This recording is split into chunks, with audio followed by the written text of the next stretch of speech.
La Fistoire de Romain. Voilà. Je ne laisserai jamais de ce jingle formidable. C'est l'histoire coup de poing. Tu vas nous parler de Gargamel, cet individu pas méga sympa qui mériterait de se faire schtroumpfer la mouille. Un sale type, mais bon, là je sens que tu vas sur un terrain glissant, mec. J'avoue, ouais. Pour cette chronique, en termes de chance de dérapage, imaginez-vous une grande flaque d'huile, comme ça, dans laquelle on aurait fait fondre 2-3 noisettes de beurre, et où c'est qu'on aurait jeté 3-4 sacs de billes à roulement, vous voyez. Et imaginez-vous maintenant que je m'apprête à traverser le tout en courant, les yeux bandés et en chaussures de ski. Nice. Parce que je m'apprête aujourd'hui à vous parler, messieurs, dames, de racisme. Oh cool. Ça dépend, je sais jamais comment il va le faire. Ok. Voilà, et même à un moment de CNews. Non, là t'as franchement quand même quoi. Un peu trop dégueu, je vais trop là. Non, allez, on se calme l'émission lui. Revenons en arrière. Revenons à la fin du 19e siècle à la rencontre d'Édouard Drummond.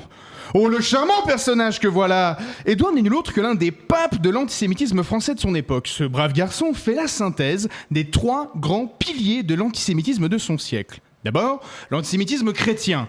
Les Juifs ont tué le Christ. Alors c'est un racisme un petit peu daté, très en vogue pendant plusieurs siècles, mais qui aujourd'hui peine à séduire, d'autant que si le Christ n'avait pas été tué...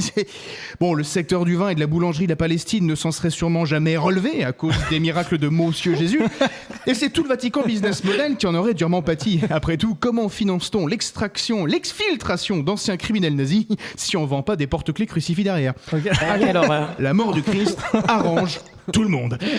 Ensuite, l'antisémitisme, disons, socio-économique. Les Juifs contrôlent la banque. Alors celui-là est resté assez populaire aujourd'hui, même si largement inexact, les Juifs contrôlant aussi la télé, la radio, le cinéma, le textile, tous les laboratoires et l'attribution des certificats d'hygiène pour les restos de falafel. Et on va avoir des problèmes, on va avoir des soucis.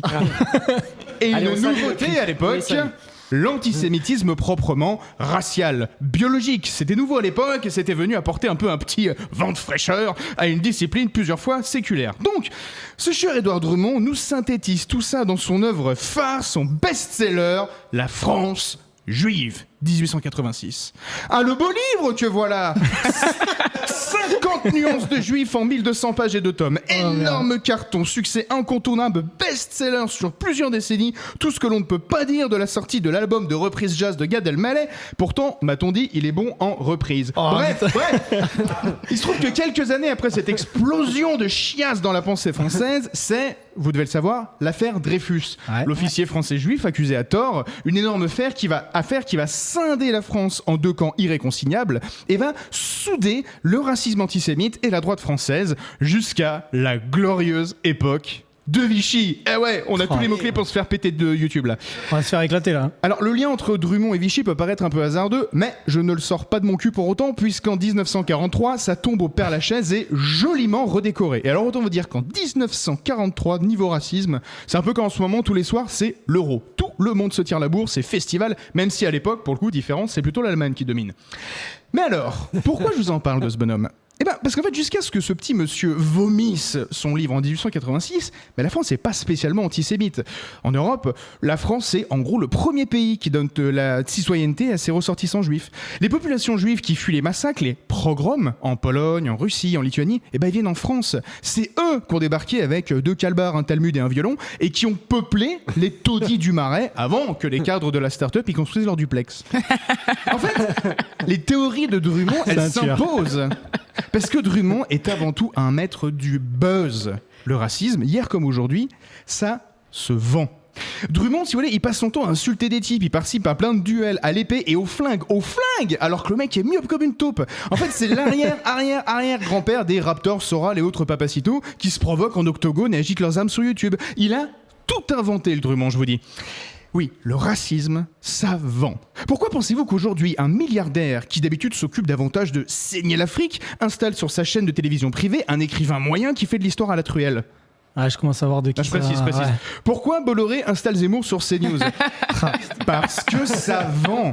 C'était du papier hier, c'est du clic aujourd'hui. Le venin du racisme passe par la seringue de la thune.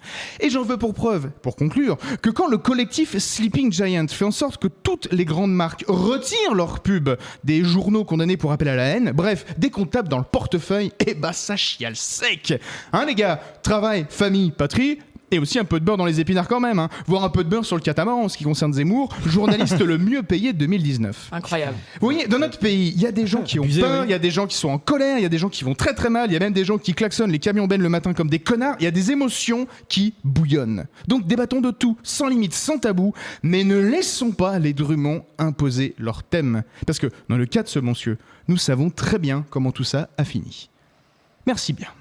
Abonnez-vous, likez et partagez notre podcast Louis 1664 à retrouver bien évidemment en intégralité sur vos applications de podcast préférées. Louis 1664, c'est l'émission Histoire et Humour. Josquin, Romain, Rémi et leurs invités vous accueillent à leur table pour donner à l'histoire la saveur d'un apéro entre amis.